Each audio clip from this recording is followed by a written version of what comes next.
आज पूरे भारत में आधार कार्ड है, मगर है कोई ये अंगूठा सबका देखने में एक तरह है, मगर किसी की घाई किसी का रेखा पूरी दुनिया में दूसरे से नहीं मिलता। अंगूठे से पता चल जाता है ये अंगूठा किसका है। बताओ ये शाहकार बनाने वाला कौन है। उसने कहा ठीक है। खुशी की बात ये है कि इंशाअल्लाह आज के इस अज़ीमुश्शान बज़्म मोहब्बत में यादगार असलाफ मुंबई अखलास औलादे गौसे आज़म हुजूर सैयद अंसार मियां साहब क़िबला भी तशरीफ लाए हुए हैं। हिंदुस्तान की सबसे नात के हवाले से मोतबर आवाज जो हिंदुस्तान के बाहर इस मुल्क की पहचान है, हजरत जनाब शायर इस्लाम असद इकबाल साहब क़िबला कलकत्ता वो तशरीफ ला चुके हैं। मेरे बाद इंशाअल्लाह आप उनकी नातखानी से मुस्तफीज होंगे। मुसलसल मसरूफियत की वजह से मेरे अंदर तो इतनी सकत नहीं है कि मैं खड़े होकर तकरीर करूंगा, लेकिन आप हज़रात की मोहब्बतें अजीजम बाबू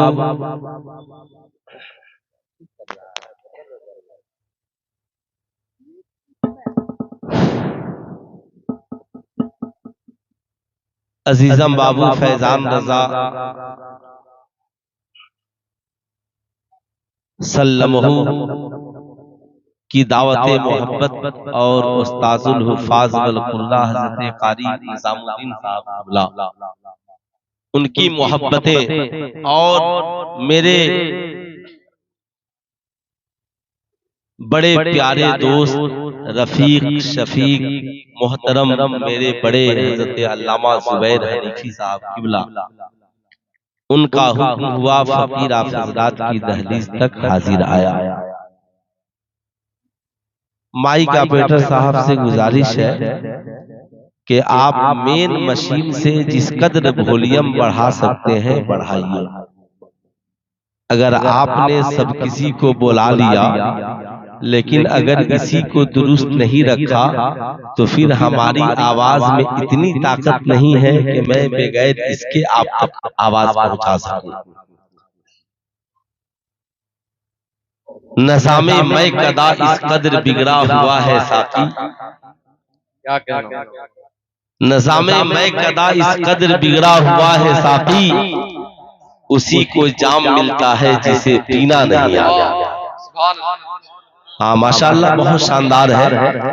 बस अब आप उनको कहीं बिस्तर दे दीजिए सोने के लिए माइक ऑपरेटर साहब को, चूंकि जब तक वो बैठेंगे तो जानते हैं ना मोबाइल की बीमारी समझते हैं ना, फोन नहीं भी आएगा तो मोबाइल निकाल कर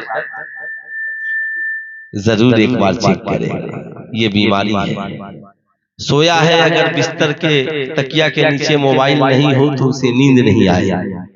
ये सब साइकोलॉजिकल प्रॉब्लम है।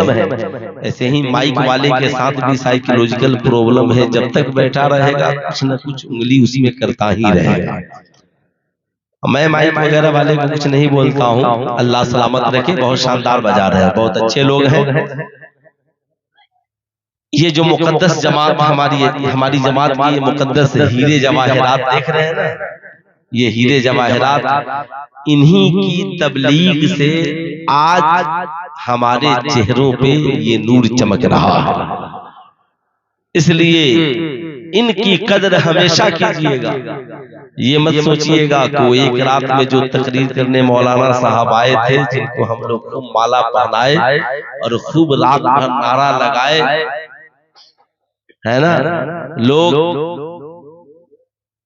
दिल्ली मुंबई लखनऊ की खबर तो रखते हैं और अपनी मस्जिद के इमाम को भूल जाते हैं, भूल जाते हैं। तो पहली जिम्मेदारी है कि आप अपने इन उलमा से करीब हैं, इनसे मोहब्बत करें। इंशाअल्लाह मुझे उम्मीद है कि मेरी गुफ्तगू आप हज़रात की दहलीज तक कुछ न कुछ पहुंच ही जाएगी।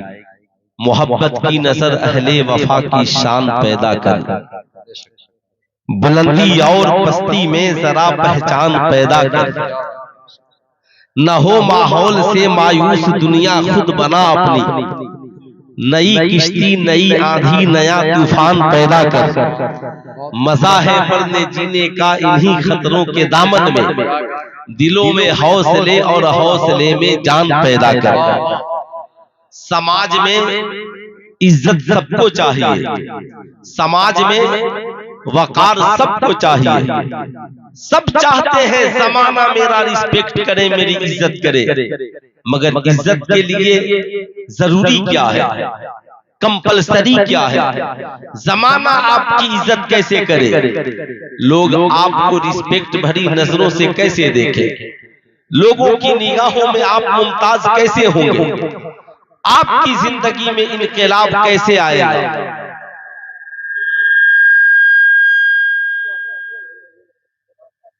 बाबू बहुत शानदार आपका ये वक्त चल रहा है, हल्का साउंड अब कम ही कर दीजिए, है ना। और मैं वो भी आदमी नहीं हूं कि आपको बात समझ में नहीं आए और मैं चीखता रहूं और चिल्लाता रहूं। बस सुने। अब सवाल ये उठता है कि समाज में आपको इज्जत मिले कैसे, समाज में आपको वकार मिले कैसे, कैसे पता चले। ये जो हरन है ना, हरन, उसकी आवाज काट दो बाबू, ये जो सामने हरन लगाए हो उसकी आवाज काट दो या कम करो, जो भी करना हो करो। अब जो हो गया हो गया, आप इत्मीनान से बैठे, इसलिए कि आप अगर 1 मिनट वक्त मेरा 2-4 मिनट बर्बाद ही कर लेंगे तो इससे आपको क्या मिल जाएगा, क्या मिल जाएगा। मैं कल घुसी में मदीनतुल उलमा में जामिया शम्सुल उलूम के दस्तारबंदी के जलसे में खिताब कर रहा था, तो असातिज़े किराम ने कहा कि हजरत जरा सा असातिज़ा की कद्र के हवाले से भी गुफ्तगू कर दीजिएगा। तो मेरे पांव तले जमीन खिसक गई कि जब मदीनतुल उलमा के उलमा इस बात का एहसास कर रहे हैं तो हमें तो हर जगह इसे मौज़ूए सुखन बनाना चाहिए। तो इसे याद रखें, समाज में इज्जत मिलेगी कैसे। बच्चों को भी इज्जत चाहिए, बूढ़ों को भी इज्जत चाहिए, मर्द को भी इज्जत चाहिए, औरत को भी इज्जत चाहिए, इज्जत सबको चाहिए। आए कुरान तू बता इज्जत की राह क्या है, तो कुरान ने कहा उतुल इल्मा दर्जात, इल्म हासिल करो, शिक्षा ग्रहण करो, तालीम याफ्ता बन जाओ, सीने को इल्म का मदीना बना। बच्चे बच्चे को पढ़ाओ, बच्चियों को पढ़ाओ, औरतों को पढ़ाओ, बूढ़ों को पढ़ाओ, नौजवानों को पढ़ाओ, खुद भी पढ़ो, दूसरों को भी पढ़ाओ। तभी तो अल्लाह के नबी ने फरमाया तुम में का सबसे बेहतर वो है जो कुरान पढ़ता है और दूसरे को पढ़ता भी है और दूसरे को पढ़ाता भी है। अब समाज में इज्जत की सिर्फ एक राह है और उस राह का नाम है इल्म। क्या नाम है? पूरा मजमा हाथ उठाकर बोल दे क्या नाम है, और जोर से बोले क्या नाम है? इल्म। ऐ मेरी कौम के नौजवानों, 2 रोटी कम खाना मगर तालीम जरूर हासिल करना। याद रखना बेकीमती लिबास पहनकर जिंदगी गुजार लेना ये बड़ी बात नहीं है। लिबास में पेवंद लगे हो मगर इल्म गौसे आजम वाला हो। साहब लिबास में पेवंद लगे हो मगर इल्म ख्वाजा कुतुबुद्दीन बख्तियार काकी वाला हो। जिस्म में लिबास में पेवंद लगे हो मगर इल्म बरेली के अहमद रजा वाला हो। साहब लिबास में पेवंद लगे हो मगर इल्म ताजुश शरिया वाला हो। याद रखिएगा क्योंकि ये फैजाने ताजुश शरिया है। ताजुश शरिया कौन है आपने कभी जाना? आपको नहीं पता तो मुझसे सुनिए, मुझे याद है ये मेरे शेख हैं। आप जिंदगी में इसे याद रखें। जब पूरे भारत में हवा चली और पूरे भारत में लोग जब ये जानने लगे कि साहब पूरे भारत में जब लोगों को इस बात से तकलीफ होने लगी कि ताजुश शरिया तन्हा पूरी दुनिया के मुसलमानों के महबूब बन रहे रहे हैं। अब साहब एक शख्सियत को रोकने के लिए कभी मक्के से इमाम बुलाया जाता था, कभी काबे के इमाम को इंडिया में बुलाया जाता था।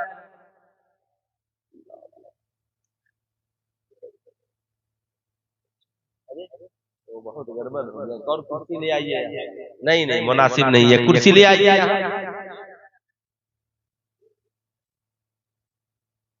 तो सिर्फ एक शख्सियत को रोकने के लिए अफ्रीका में कैसे रोके, अमेरिका में कैसे रोके। हाँ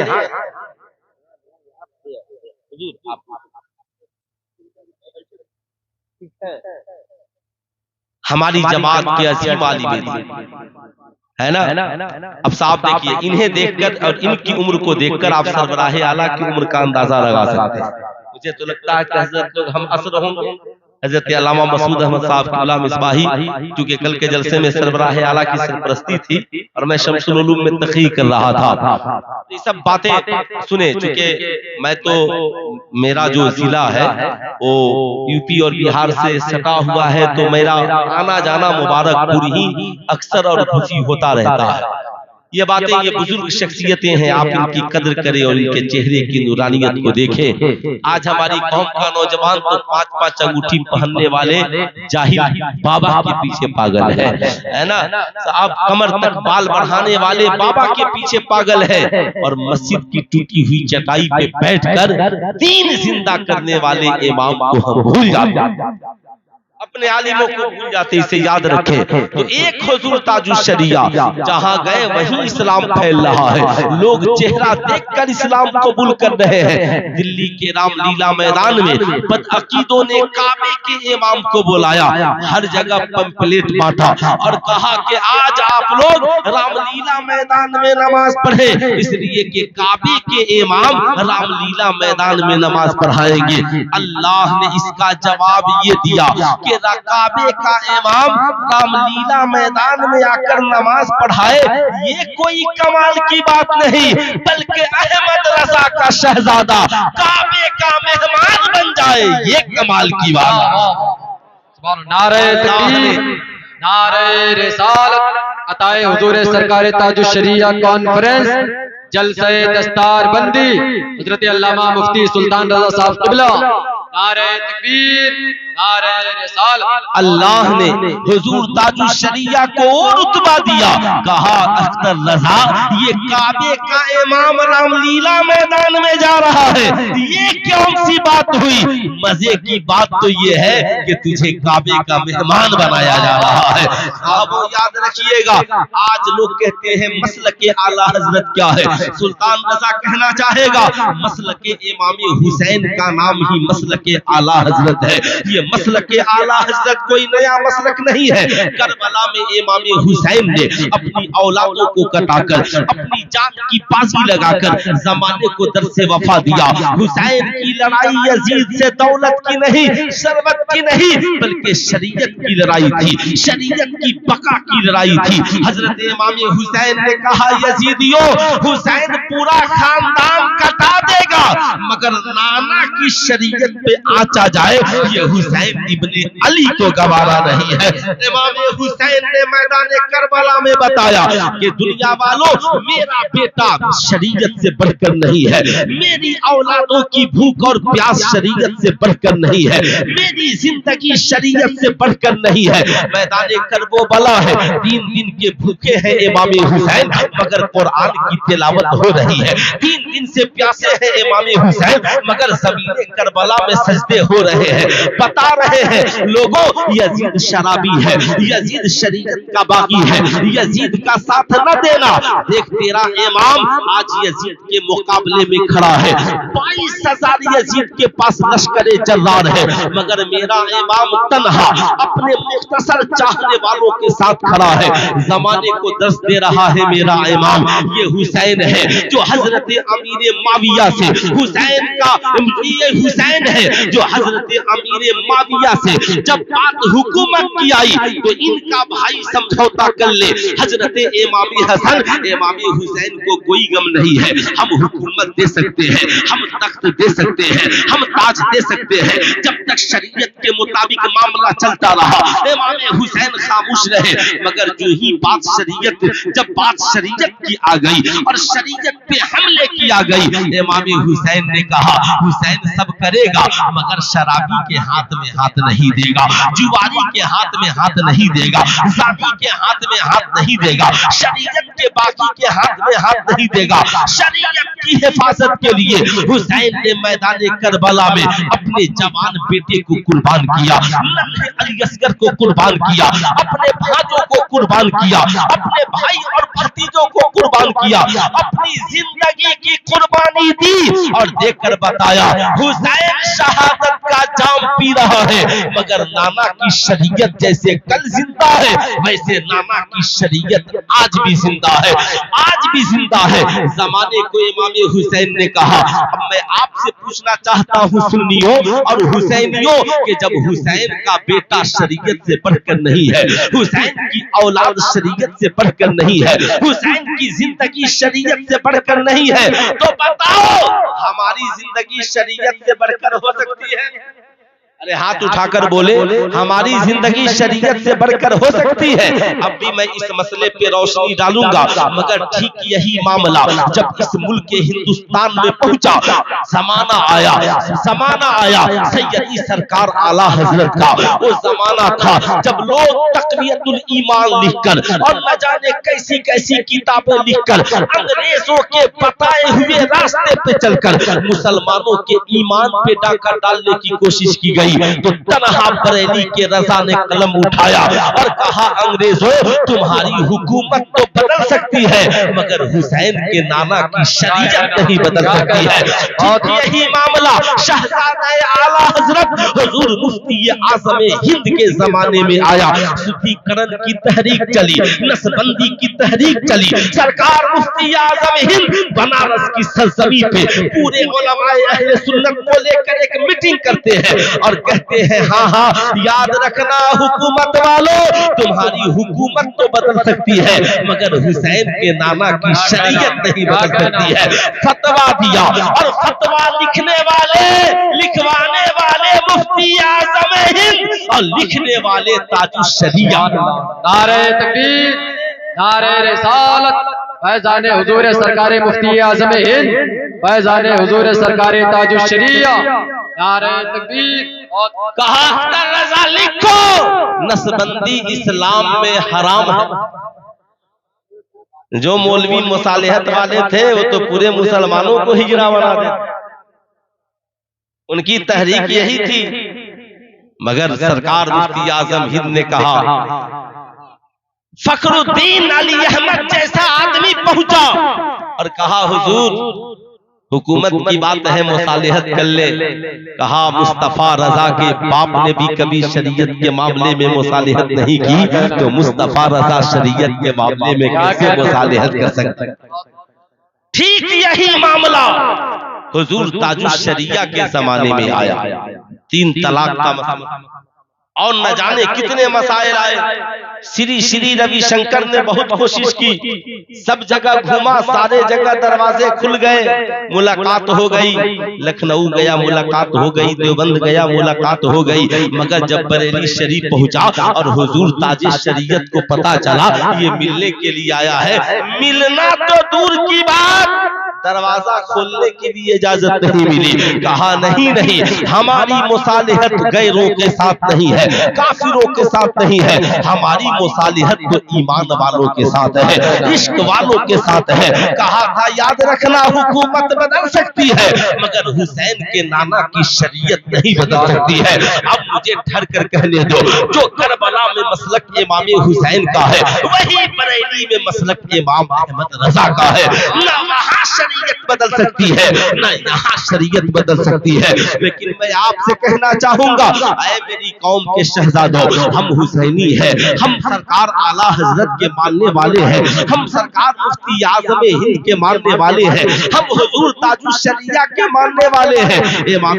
हुसैन ने तो शरीयत की बाकी की मुखालफत की, उसके हाथ में हाथ नहीं दिया। मगर आज हमारी हालत ये है, हम हुसैनी हैं मगर हमारा नौजवान हाथ में कड़ा पहन रहा है, कान में बाली पहन रहा है, चेहरे पे सरकार की सुन्नत को नहीं सजा रहा है।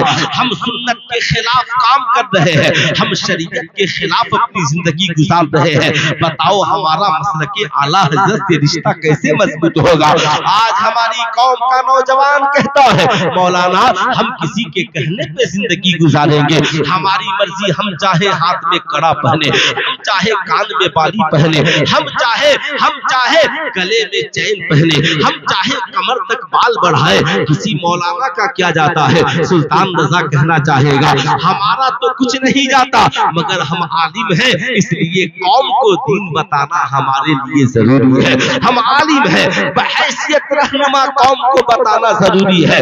ऐ मेरी कौम के नौजवानों सुनो, ये हाथ में कड़ा पहनना ये सिखों का तरीका है, फ्रेंच कट दाढ़ी रखना ये यहूदियों का तरीका है, हाथ में धागा बांधना ये कुफारो मुशरिकीन का तरीका है, ये 10-10 अंगूठी पहनना ये जाहिल बाबाओं और मस्तानों का तरीका है, ये कान में बाली पहनना ये नाचने वालों का तरीका है। सरकार फरमाते हैं, मन तशब्बह बिकौमिन फहुवा मिनहुम, जो जिस कौम से मुशाबहत रखेगा मरने के बाद उसका अंजाम उसी के साथ होगा, उसका हश्र उसी के साथ होगा।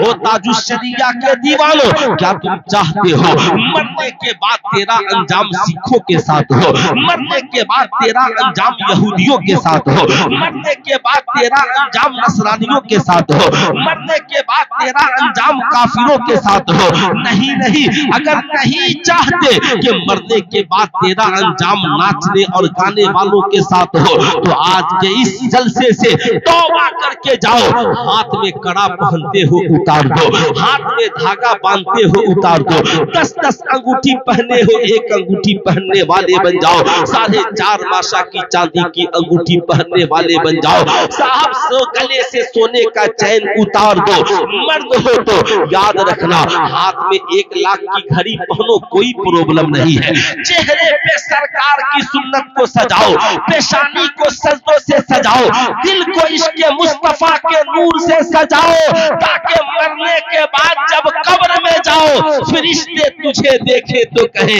सवाल क्या पूछता है, चेहरा बता रहा है मदीने वाले का गुलाम आ गया है, मुस्तफा जाने रहमत का दीवाना आ गया है। इसलिए कि ये चेहरा किसी फासिक का चेहरा नहीं बल्कि एक आशिक का चेहरा। नारे तकबीर, हाथों को उठा करके जवाब देना, नारे तकबीर, नारे रिसालत, मसलके आला हजरत अताए हुजूर ताजुल शरिया कॉन्फ्रेंस, जलसे दस्तार बंदी हजरत अल्लामा मुफ्ती सुल्तान रजा साहब क़िबला। नारे तकबीर, नारे रिसालत। इसलिए सबसे पहले आज के इस जलसे में जितने नौजवान हाथ में कड़ा पहने हैं, किसी किस्म का धागा बांधे हैं, आपसे गुजारिश है, रिक्वेस्ट है, चुपके से उसे तोड़ दीजिए। इंशाअल्लाह खुदा की रहमत का नुज़ूल आपके ऊपर हो। चुपके से तोड़ दीजिए, उसे हटा दीजिए, जिंदगी में कभी मत पहनिएगा। आज हमारी कौम की बेटियां परेशान हैं, बुरा मत मानिएगा। अच्छा ये बताइए, जानवर और इंसान में क्या फर्क है?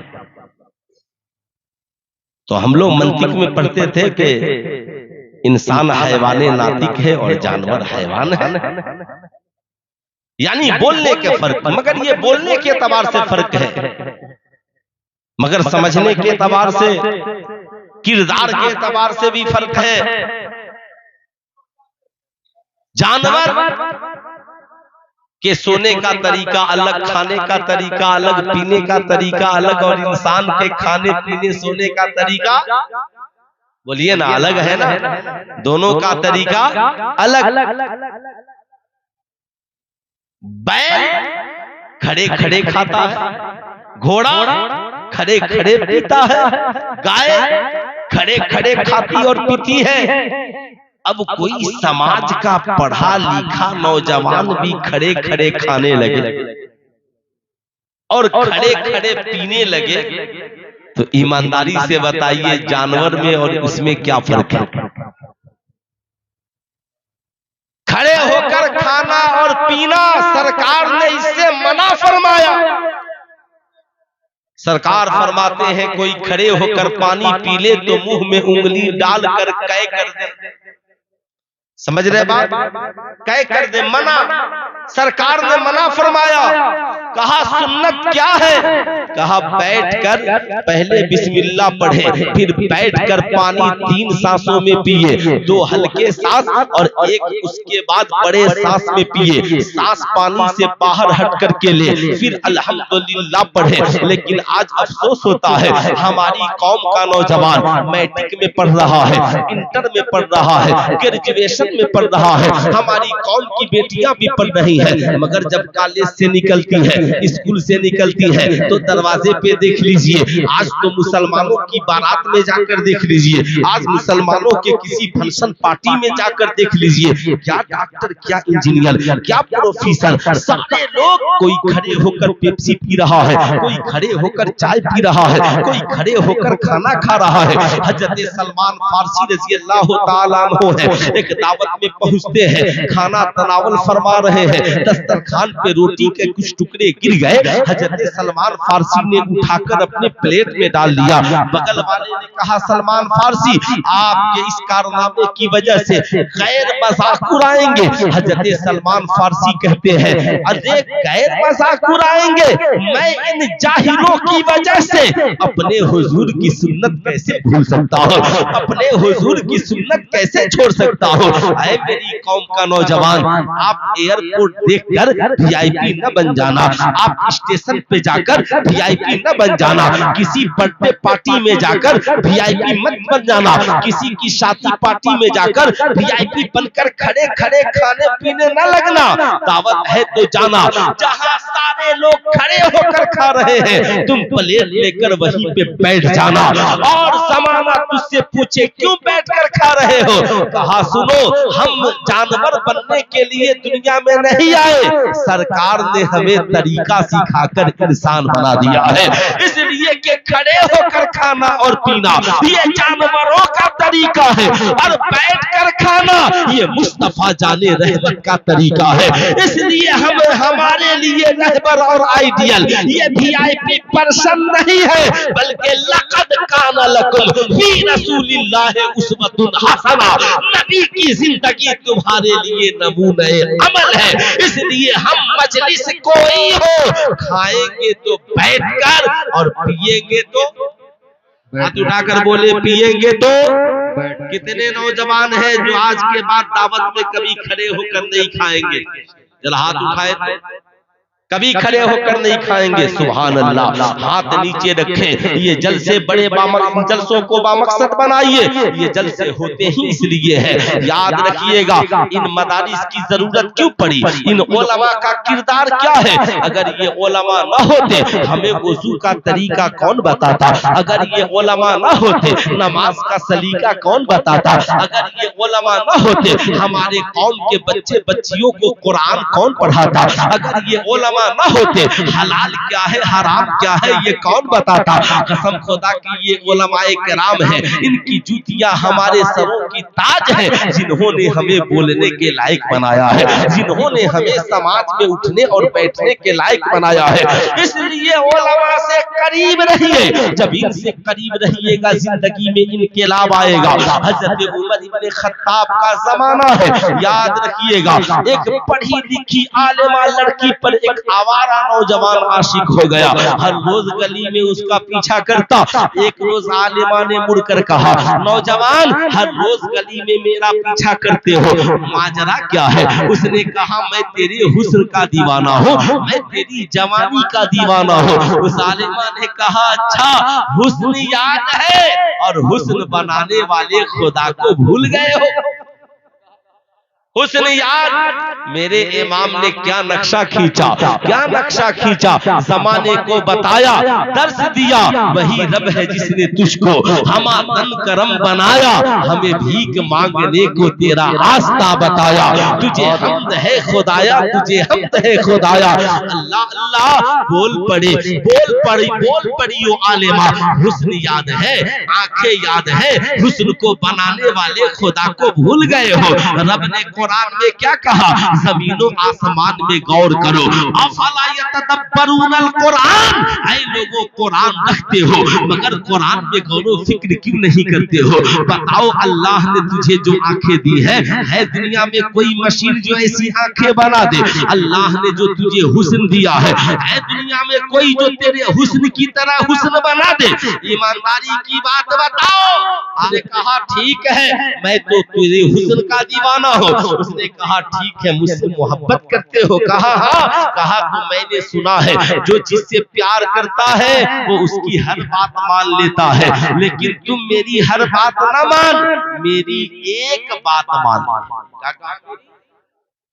एक बात मान ले। माशाअल्लाह माशाअल्लाह, आप मेरी तरफ देखें, मेरी तरफ, मेरी एक बात मान ले। उसने कहा क्या?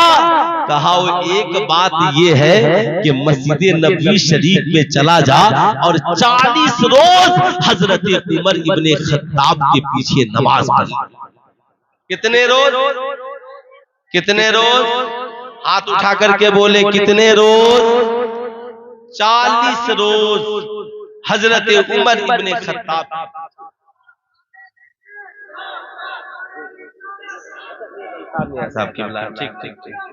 नारे तकबीर, नारे रिसालत, नारे रिसालत, आमदे औलादे गौसे आज़म हजरत अल्लामा सैयद अंसार मियां साहब क़िबला, हजरत अल्लामा सैयद अंसार मियां साहब क़िबला, मसल के आला हजरत फैज़ान हुजूर ताजुश शरिया, अताए हुजूर ताजुश शरिया कॉन्फ्रेंस, मसल के आला हजरत, नारे तकबीर, नारे रिसालत। हज़रात आप अपने माथे की निगाहों से देख रहे हैं औलादे गौसे आज़म हुजूर सैयदी सरकार अंसार मियां साहब क़िबला लखनवी की आमद हो गई है। उनके नूरानी चेहरे की ज़ियारत फरमाए और अपने आखिरती जुल्फों को संवारने की कोशिश करें। नहीं मुनासिब, आप लोग बैठ।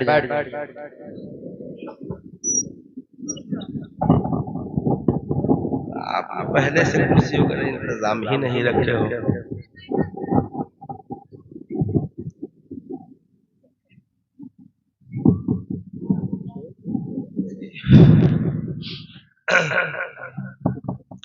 माशाअल्लाह आप हज़रात तशरीफ रखें। देख रहे हैं औलादे गौसे आज़म हुजूर सैयद अंसार मियां साहब क़िबला। माशाअल्लाह बहुत दिनों पहले दिल्ली में हुजूर की सरपरस्ती में कई जलसे मैंने पढ़े और आज हुजूर वाला से मेरी मुलाकात हुई। बेपनाह खुशी। ये अदब सीखें हमेशा, अदब मलहूज़े खातिर रहे। कौन? हर शख्स को उसके इल्म के हिसाब से, रुतबे के हिसाब से आप इज्जत करें और ताज़ीम करें, है ना? हर शख्स। हजरत ज़ैद इब्ने साबित अल्लाह अल्लाह साहब बहुत बड़े इमाम और बहुत बड़े आलिम, जिनकी बारगाह में पढ़ने के लिए कौन जाया करते थे? सरकार के चचा ज़ाद भाई हजरत अब्दुल्ला इब्ने अब्बास, ये पढ़ने के लिए जाया करते थे। अब सुने अदब का तकाजा, गौर से सुनेंगे। हजरत ज़ैद इब्ने साबित उस्ताद है। एक रोज सवारी पर सवार हुए, है ना, अपने घोड़े पे सवार हुए तो बहैसियत शागिर्द हजरत अब्दुल्ला इब्ने अब्बास ने अपने उस्ताद की सवारी के लगाम को थाम लिया और लेकर चलने। तो हजरत ज़ैद इब्ने साबित की नजर जब पड़ी तो फौरन सवारी से नीचे उतर गए, फौरन सवारी से नीचे उतर गए और हाथ पकड़कर दस्तबोसी कर ली। कहा हुजूर आपने ये क्या किया? कहा शहजादे आप ये क्या कर रहे हैं? मैं घोड़े पर सवार हूँ और आप लगाम लेकर चल रहे हैं। कहा मुझे मेरे आका ने यही सिखलाया, मेरे घर वालों ने यूं ही उस्ताद का अदब करना सिखलाया है। हजरत ने हाथ चूम कर कहा, सरकार ने मुझे भी अहले बैत से ऐसे ही प्यार करने का तरीका सिखलाया। अब ये अदब है, ये मोहब्बत है, ये तकाजा है, खूब याद रखें। अब मैं जो अर्ज कर रहा था इसे सुने।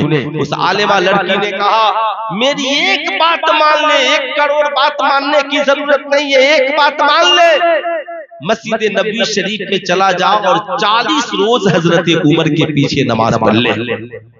अब देखिए, आपसे भी मैं कहूंगा, ये छोटे छोटे बच्चे हैं ना हमारे यहाँ, ये जितने छोटे बच्चे हैं इन्हें देखिएगा। एक पोएम बहुत मशहूर है, मछली जल की रानी है और जीवन उसका पानी है।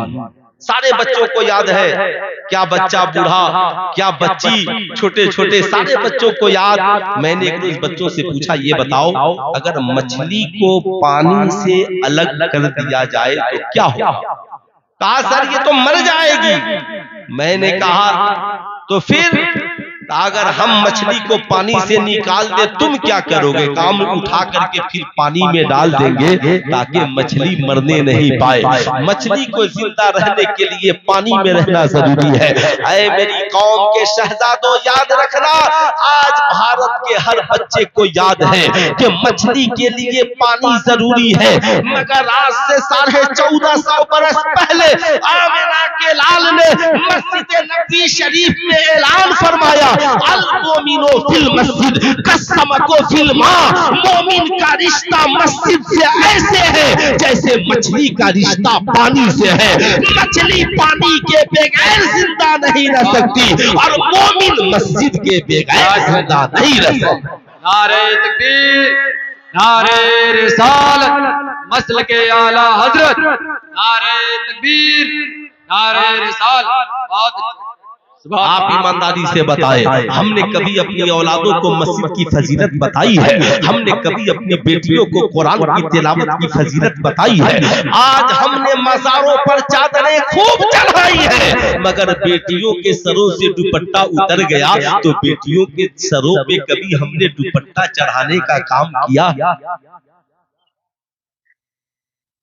लेकिन हम तो हैं मसलक के आला हजरत वाले, हम तो आला हजरत के वफादार हैं। मैं कहूंगा वफादारी सिर्फ नारे से नहीं बल्कि किरदार से भी हो, इखलाक से भी हो, वफा से भी हो। याद रखिएगा खूब जिंदगी में इन बातों को। नौजवान ने कहा, आलिमा कोई बात नहीं है, नमाज ही तो पढ़नी है। मैं हजरत उमर इब्ने खत्ताब के पीछे 40 रोज नमाज पढ़ लूंगा। उसे क्या पता था ये उमर है जिन्हें देखकर शैतान रास्ता बदल लेता है। ये उमर है जिन्हें देखकर शराबी शराब पीने से तौबा कर लेता है। ये उमर है जो मक्का मस्जिद नबवी में खड़े होकर मकामे नेहावंद में हजारों मील के फासले पे हजरत सारिया को देख लेते हैं। ये उमर है जो मशवरा देते हैं, जिब्रील अमी आयत की शक्ल में लेकर उतर जाते हैं। अल्लाह अल्लाह, ये उमर है जो उमर हजरत सारिया को देख सकते हैं, वो उमर अपने इस मुक्तदी को क्यों नहीं देख सकते? मस्जिद नबी शरीफ में पहुंचा, नमाज पढ़ी, नमाज खत्म हुई। हजरत ने पूछा, नौजवान नए नए आए हो? कहा जी हुजूर। कहा सुनो, जिस्म भी साफ रखना और दिल भी साफ रखना।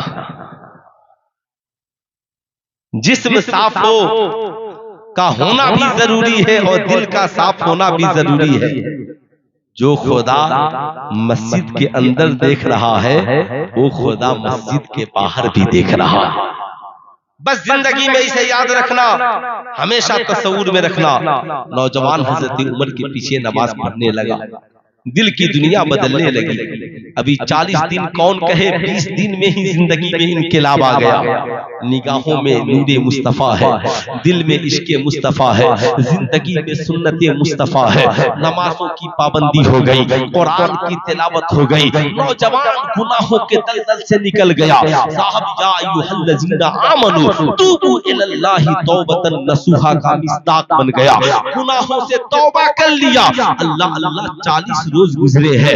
अर्ज गुजार होता है हज़रत उमर इब्ने खत्ताब से, हुजूर या अमीरुल मुस्लिमीन इजाजत दीजिए, अगर इजाजत हो तो मैं अपने घर को जाऊं, जरा माँ बाप की खिदमत भी कर लो। उमर इब्ने खत्ताब फरमाते हैं हाँ हाँ जाओ, याद रखना जिस शख्स से उसके माँ और बाप राजी नहीं होते उससे अल्लाह और उसका रसूल भी राजी नहीं होता। माँ बाप की रजा हर हाल में जरूरी है, इसलिए जा माँ की खिदमत कर और दुआएं लेकर के आना। नौजवान निकला है, पूछता है हज़रत उमर इब्ने खत्ताब से, हुजूर जा तो रहा हूँ मगर राह चलने का तरीका क्या है? कहा राह चलने का तरीका ये है, निगाहें नीची कर लेना, निगाहों को नीची रखना, और याद रखना रास्ते में कोई तकलीफ दे चीज मिले तो उसे हटा देना। ये तुम्हारे सरकार की सुन्नत है, ये मेरे नबी की सुन्नत है। अल्लाह अल्लाह, नौजवान मस्जिद नबवी शरीफ से निकला है, निगाहें नीची है, रास्ते से कंकर ज़र्रात को हटाते चल रहा है। लोग समझते हैं दीवाना जा रहा है, फरिश्ते कहते हैं ये तो नबी का मस्ताना जा रहा है। अल्लाह अल्लाह चला है। वो आलिमा लड़की जिसने कहा था 40 दिन नमाज पढ़ के आना, पहले निकाह करना, फिर मैं तेरी हो जाऊंगी तू मेरा हो जाएगा। वो आलिमा लड़की भी उसके इंतजार में खड़ी थी कि कहीं ये नौजवान मुझे झूठा न समझ ले। लेकिन अब जब ये नौजवान चला है तो निगाहें नीची है, आलिमा लड़की खड़ी रह गई और नौजवान निगाहें नीची किए गुजर गया। लड़की ने उसके दामन को थामा और पूछा नौजवान क्या हुआ? मुझे भूल गए, मेरा हुस्न याद न रहा, मेरी आंखें याद न रही। नौजवान मचल कर बोल पड़ा, बहन तेरी मोहब्बत का शुक्रिया, तूने मुझे उमर तक पहुंचाया, उमर ने मुस्तफा जाने रहमत तक पहुंचा दिया है। ऐ बहन अब इन निगाहों में जमाले मुस्तफा बस गया है, अब इन निगाहों में किसी और जमाल के लिए जगह नहीं है। मेरे इमाम ने यूं कहा, वो कमाले हुस्ने हुजूर है कि गुमाने नक्शे जहां नहीं, वही फूल खार से दूर है, वही शम्मा है कि धुआं नहीं, वही शम्मा है कि धुआं नहीं।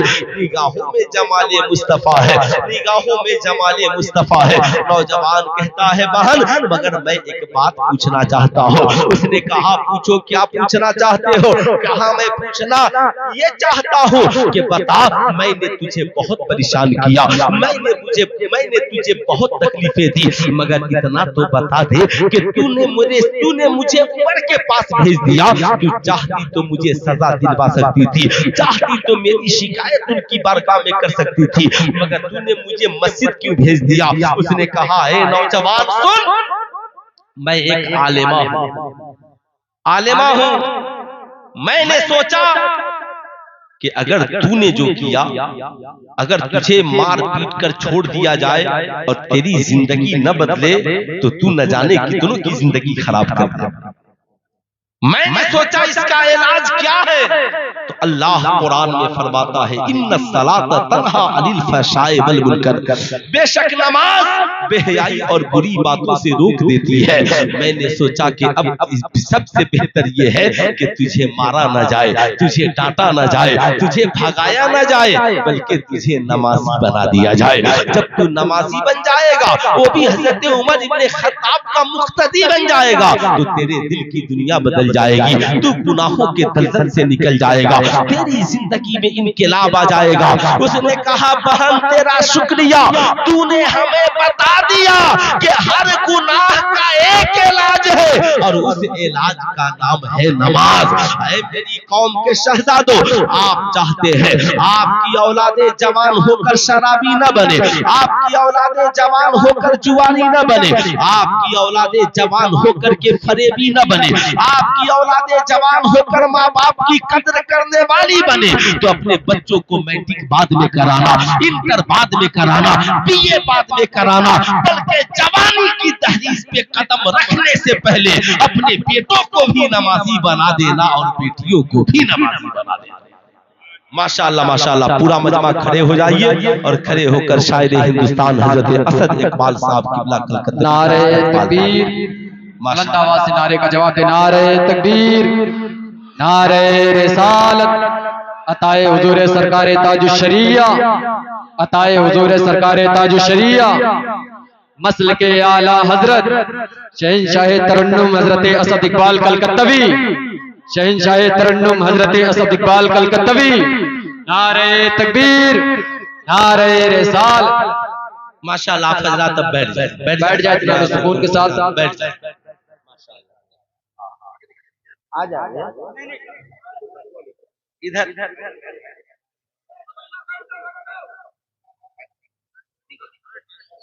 माशाल्लाह बैठ जाए। देख ले यही असद इकबाल साहब है ना। आप यकीन रखें कि यही असद इकबाल साहब है। आप तस्वीर नहीं भी खींचेंगे तो भी कोई बात नहीं, आप पहचान लीजिए, है ना, गौर से पहचान लीजिए। अब यकीन हो गया ना सबको कि यही असद इकबाल साहब है। इजाजत है 5-10 मिनट और मैं तकरीर करूं? अरे बोलिए इजाजत है, इजाजत है। ऐसे भी अब मेरी जरूरत रह नहीं गई, मेरी जरूरत खत्म हो चुकी है।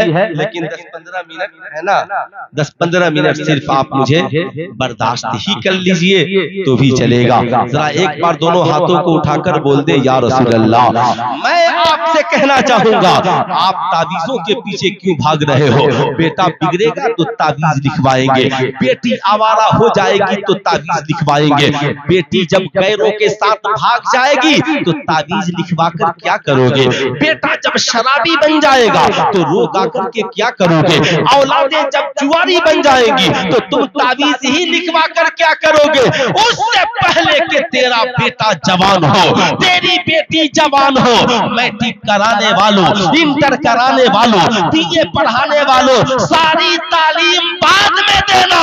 हर बेटा और बेटी को नमाजी और आशिके मुस्तफा पहले बना देना।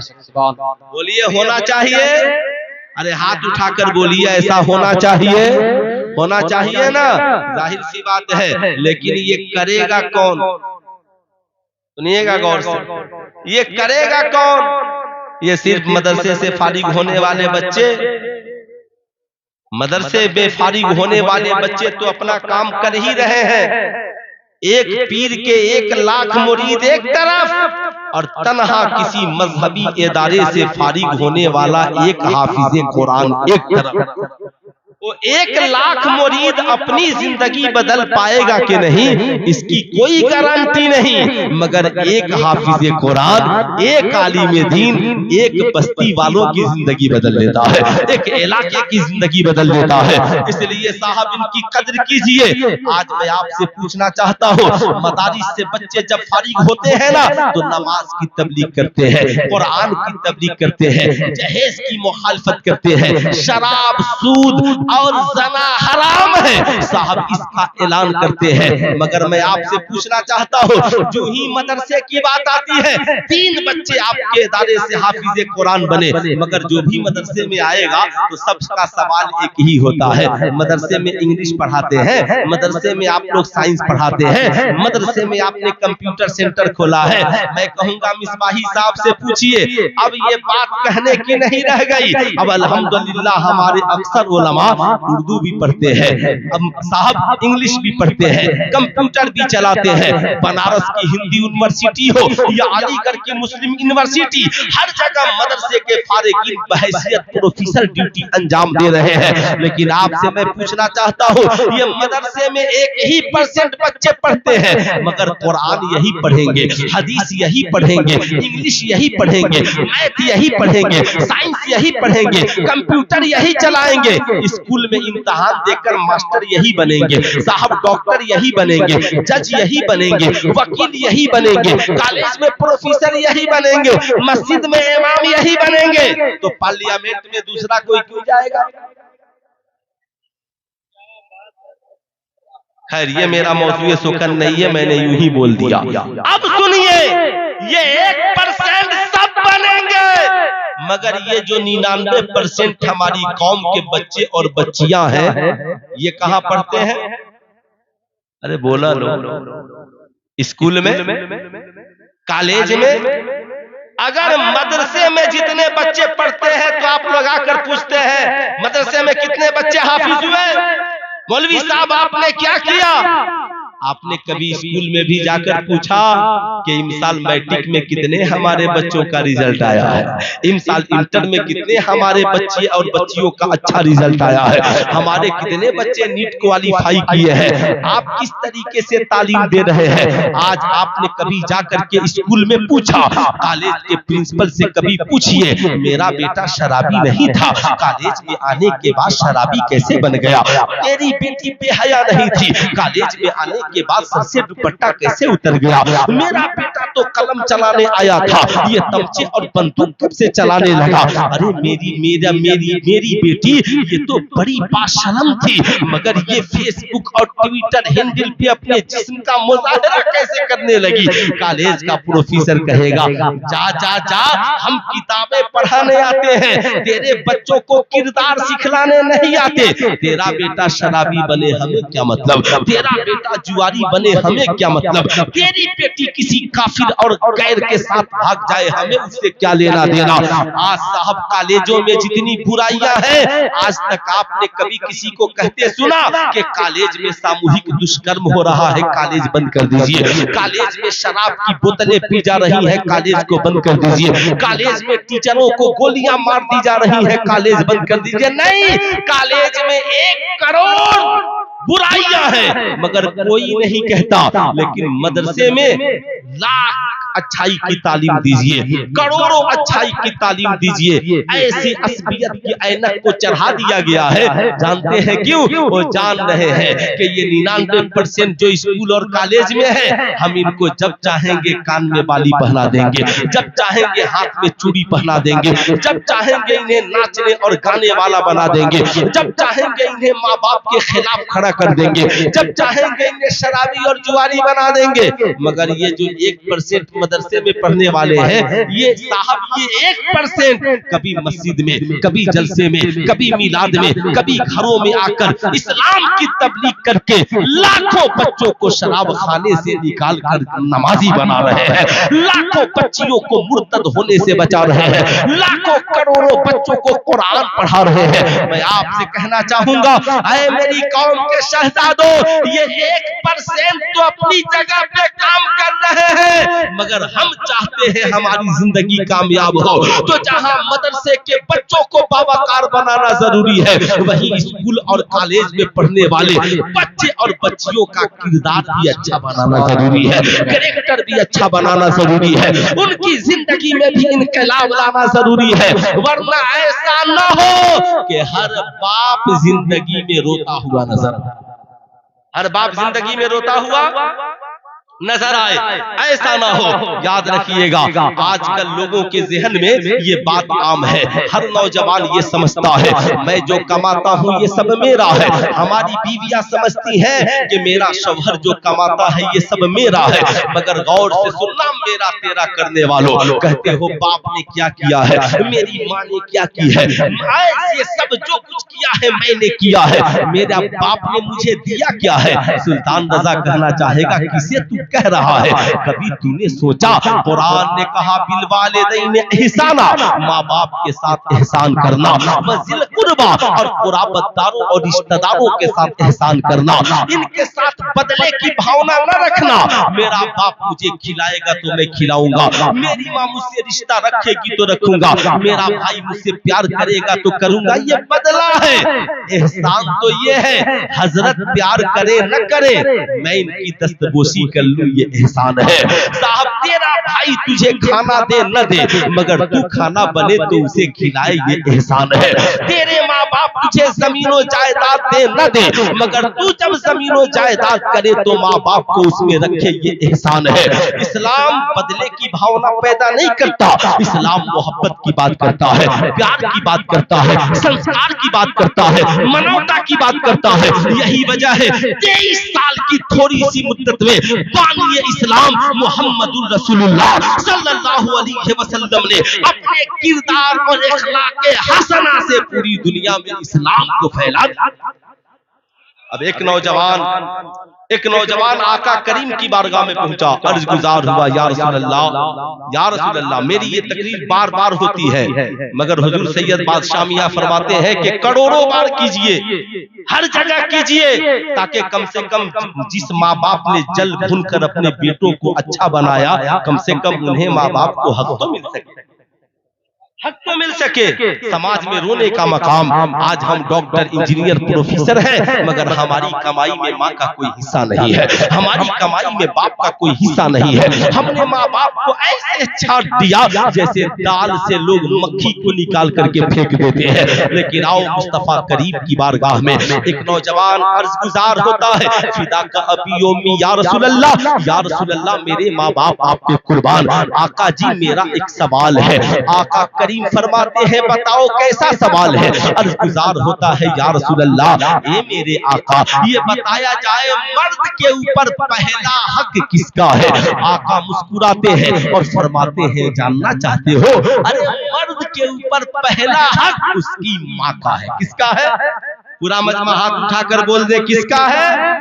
इतने जोर से बोले सबके कानों तक आवाज पहुंच जाए, मर्द पर पहला हक, और जोर से बोले पहला हक माँ का।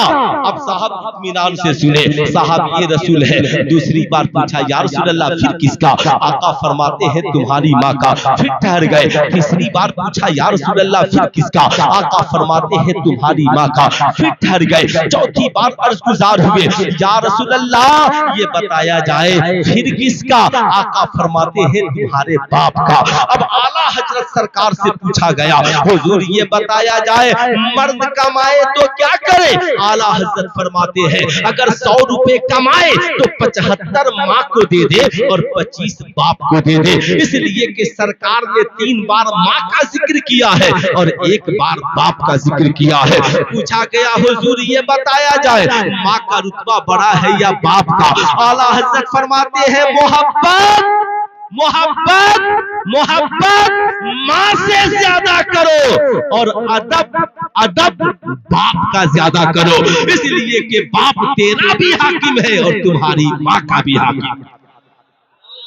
तेरा भी हाकिम है, तुम्हारी माँ का भी हाकिम है। ऐ मेरी कौम के नौजवानों याद रखना, जिस माँ को इस्लाम ने ये रुतबा दिया, जिस बाप को इस्लाम ने ये मकाम दिया कि माँ के कदमों के नीचे जन्नत, बाप जन्नत का दरवाजा, हमारी कमाई पे हमारी माँ का अधिकार है। मगर आज उस माँ के नाम से एक अकाउंट भी नहीं है। हमारी बीवियों के नाम के पास ATM कार्ड है, मगर मेरे बाप के पास तो सिर्फ बुढ़ा पेंशन योजना वाला खाता है। मेरी माँ के पास सिर्फ वृद्धा पेंशन योजना वाला खाता है। हमारी माँ का अकाउंट खाली है और बीवियों का अकाउंट भरा हुआ है। हमारी बीवियां हमारी माँ से कहती है मेरा शौहर नहीं कमाता, तो ये होता, अरे ये तो मेरी माँ को कहना चाहिए था कि अगर मेरा लाल नहीं कमाता और मैं अपने बेटे को इतना अच्छा नहीं बनाती तो न तेरी जिंदगी अच्छी करती न तेरी औलादों की जिंदगी अच्छी करती। मेरी कौम के नौजवानों, आज यही वजह है हम चादर चढ़ाकर भी परेशान हैं, इसलिए कि चादरें पहुंच रही हैं, माँ बाप की दुआएं नहीं पहुंच रही है। आज हम सजदे करके भी परेशान हैं, इसलिए कि सजदे हो रहे हैं मगर माँ बाप की दुआएं नहीं हो रही है। हम तावीज पहनकर भी परेशान हैं, इसलिए कि इन फकीरों से दुआएं तो मिल रही है मगर माँ बाप की दुआएं नहीं मिल रही है। आप चाहते हैं चादरें मकबूल हो तो माँ बाप से दुआएं पहले लीजिए, चादरें बाद में लेकर पहुंचिए। आप चाहते हैं सजदे मकबूल हो, माँ बाप से दुआएं पहले लीजिए, सजदे बाद में कीजिए। आप चाहते हैं तावीजों से शिफा मिले तो माँ बाप से दुआएं पहले लीजिए और इन बुजुर्गों से तावीजें बाद में लीजिए। याद रखिएगा, मैं ये नहीं कि जिसको जो चाहा बोल करके चल दिया। मैं अपने उलमा से भी अदब से कहूंगा, हर शख्स की इज्जत बरकरार रहे। तकरीर कीजिए, किसी को निशाना मत बनाइए, सबकी इज्जत बरकरार रहे। अल्लाह ने जिसे इज्जत दिया उसे हम नीचा करने वाले कौन होते हैं? दहलीज़े दिल है उनका कदम खैरियत से हो और मौला ने रख लिया है धर्म खैरियत से हो। ऊंचा जो चढ़ गया है गिराया न जाएगा और रिफअत की मंजिलों से बहुत है ना, ऊंचा जो चढ़ गया है, ऊंचा जो चढ़ गया है, अब कोई लाख मुखालफत कर ले, मेरे सरकार हुजूर ताजुश शरिया को कोई गिरा सकता है क्या? साहब जलने वाले जलते रह जाएं, मेरे उस्ताद का ये शेर है। डॉक्टर जौहर मियां शफीआबादी कहते हैं, ऊंचा जो चढ़ गया है गिराया न जाएगा, रिफात की मंजिलों से हटाया न जाएगा। दहलीज़े दिल है उनका कदम खैरियत से हो, और मौला ने रख लिया है भरम खैरियत से हो। मेरी कौम का नौजवान, आज के बाद माँ को रुसवा न करना, माँ को चाय की होटल, माँ को रुपए पैसे के लिए कभी मुहताज न बनाना। तुम चाहते हो तेरी जिंदगी में तरक्की हो, तेरे बिजनेस में कामयाबी हो, तुम चाहते हो तुम डॉक्टर इंजीनियर बनकर समाज में चमको, जमाना तेरी कदर करे, तो सुबह को माँ से दुआएं लो, शाम को माँ से दुआएं लो। तुम दिल्ली रहो, मुंबई रहो, कलकत्ता रहो, जब तनख्वाह मिले तो पहला फोन अपनी माँ को करो। अम्मा जी ये बताइए आपको कितने पैसे की जरूरत है? आज आपके बेटे को तनख्वाह मिल गई है, है ना? माँ होती है, माँ जब सुनेगी ना तो कलेजा फक्र से चौड़ा हो जाएगा, कहेगी अच्छा बेटा ठहर जा, कितनी तनख्वाह मिली है? 5,000, 10,000, 30,000। आहा, माँ दुआ करती है अल्लाह और दे, अल्लाह और दे, अल्लाह और दे। माँ कहती है ठहर जा, तेरे अब्बा से पूछ लेने दे। जाती है, मुझसे सुना है मेरे बेटे का फोन आया था, कह रहा था तनख्वाह मिली है, कितने पैसे की जरूरत है मैं भेज देता हूँ। बाप का चेहरा खिलता, कहता सुनो पैसा ना मांगना, पैसा न मांगना, मेरे बेटे से कहना पहले अपने और अपने बीवी बच्चों की जरूरत पूरी कर ले। अपने लिए ईद में नए कपड़े बनवा ले, हम तो बूढ़े हो गए, हमारी ईद तो पुराने कपड़ों में भी हो जाएगी। मेरा बेटा और मेरी बहू नए कपड़े पहन लेंगे, हमारी ईद हो जाएगी। बच्चे तो भेज देना। ऐ मेरी कौम का नौजवान, ये माँ का जिगर है। सारी दुनिया में कोई नहीं चाहता कि तुम उससे आगे बढ़ो, तेरा दोस्त नहीं चाहता तुम उससे आगे बढ़ो, तेरा भाई नहीं चाहता तुम उससे आगे बढ़ो, तेरा पड़ोसी नहीं चाहता तुम उससे आगे बढ़ो। ये सिर्फ माँ बाप हैं जो सोचते हैं मैं रिक्शा चलाऊं मगर बेटा IPS अफसर बन जाए, मैं किसान बन करके रहूं, बेटा वक्त का इंजीनियर, डॉक्टर और प्रोफेसर बन जाए, मैं टूटी झोपड़ी में रहूं, बेटा आलीशान महल में रहे, ताकि मेरे बेटे को देखकर मेरे दिल को तसल्ली मिले।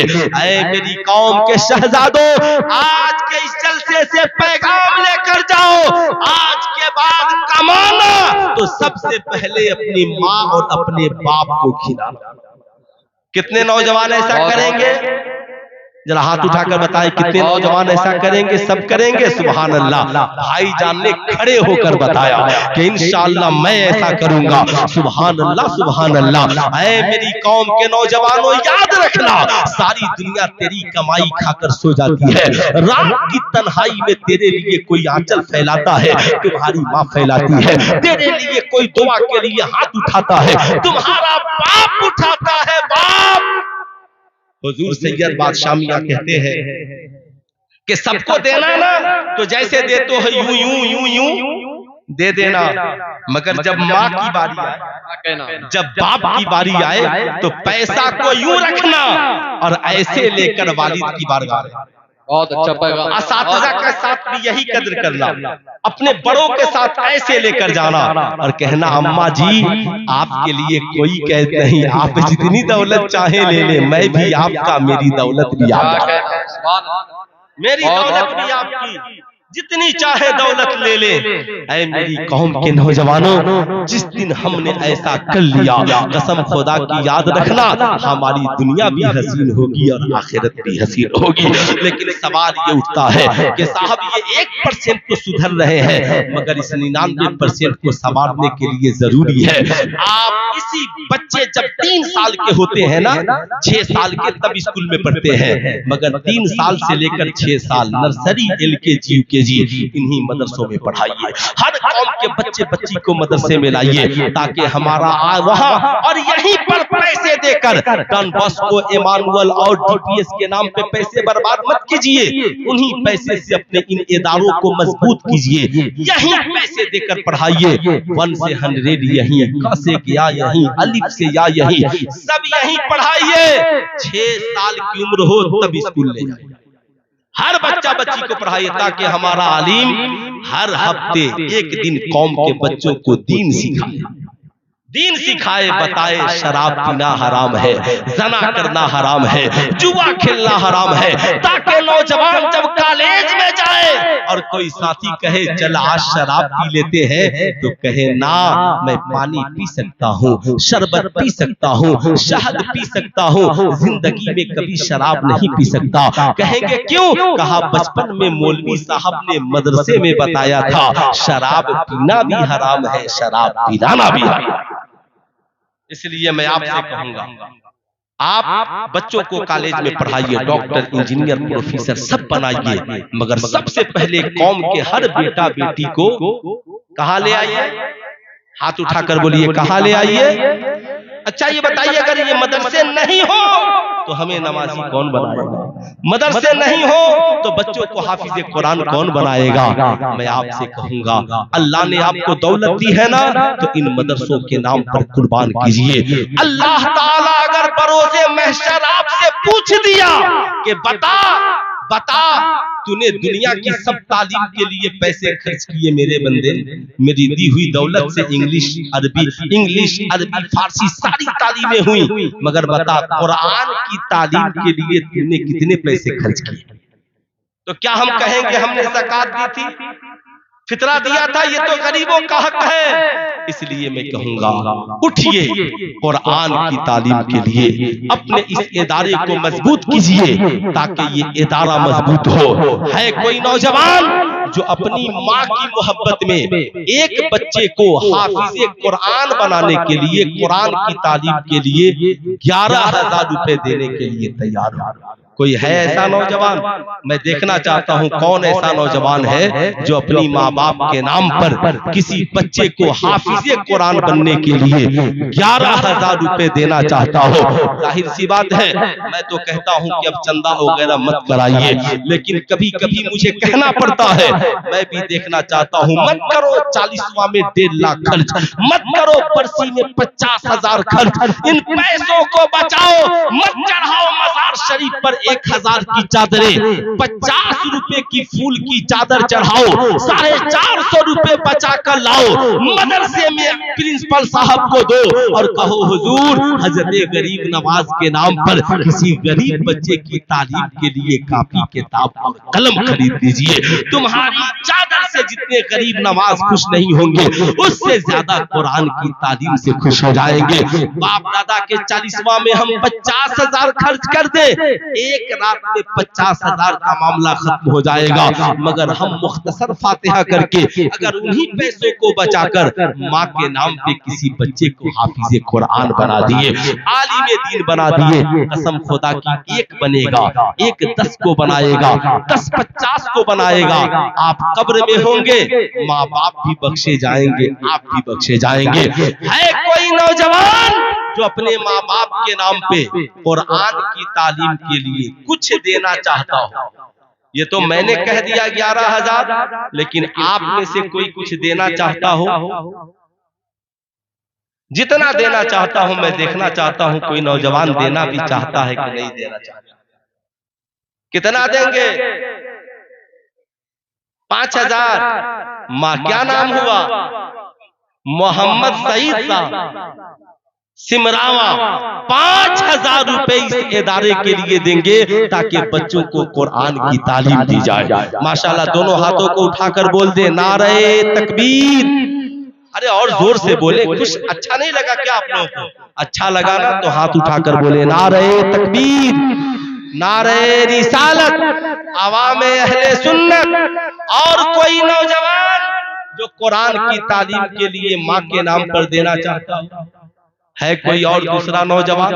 कोई पाबंदी नहीं। मैं ये देखना चाहता हूँ कि माँ की मोहब्बत में कौन कितनी कुर्बानी दे सकता है कुरान की तालीम के लिए। हदीस मुस्तफा 1100 रुपए।